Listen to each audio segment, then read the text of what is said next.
Proposing to get married to a business together is serious business.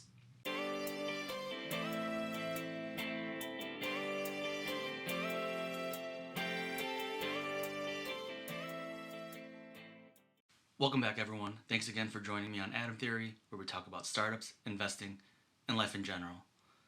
So today, I want to talk about commitment and relationships. I'm talking about finding a co-founder for a startup. Over the last 5 years, I've gotten to know hundreds of founders, whether I've coached them, advised them, or I've just gotten to know them as friends through the ecosystem. So I've gotten to know a lot of different people in a pretty short amount of time that are all building companies. If you had to guess how many of those people I'd feel comfortable working with tomorrow if a brand new startup opportunity arose, what would you think that number would be? Would you be surprised if I said I'd only be comfortable starting a company with maybe 5 of those people? And even then, it might not be a good idea, and it could blow up in our faces in a beautiful disaster? Picking a co-founder is a big decision. Don't rush it. Bad startup marriages can end in ugly breakups. When you're considering jumping into a company with someone or multiple people, be sure it's the right move for a long-term relationship. You're getting into a business marriage with that person or people, and in many cases, there's a lot more potential downside than there is upside. Yes, there is a chance that it could be perfect, but more than likely you're going to need some form of therapy and even potentially a divorce. But please know this isn't an indictment on you or on them. It's just how it goes sometimes, and knowing it's a potential outcome is important to know before you head into it. I just think it's important to have situational awareness and understand that there are downsides to potentially starting a company with somebody, and so having that awareness is important. I also want to circle back to something that I said earlier about being able to work with maybe 5 of those other founders.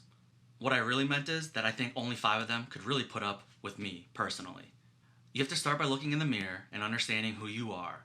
What do you bring to the table, and what baggage are you bringing with you that others will have to put up with? It's a two-way street, so when you're picking a co-founder, make sure you consider not just IQ, but also EQ. Date around and don't rush in.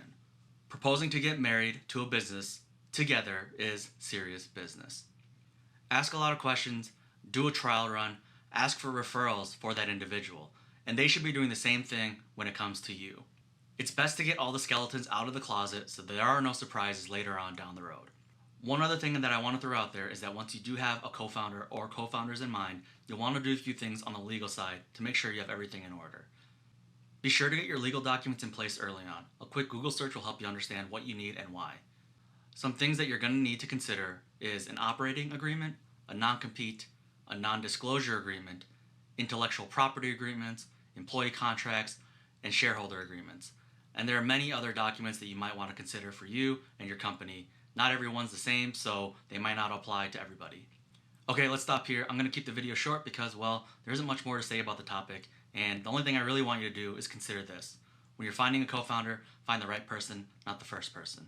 I might make a follow-up video on this if I forgot to mention something that I think is important, but if you have any other questions that are specific to you, shoot me a note. I'm happy to jump on a conference call and talk specifically about what you're working through.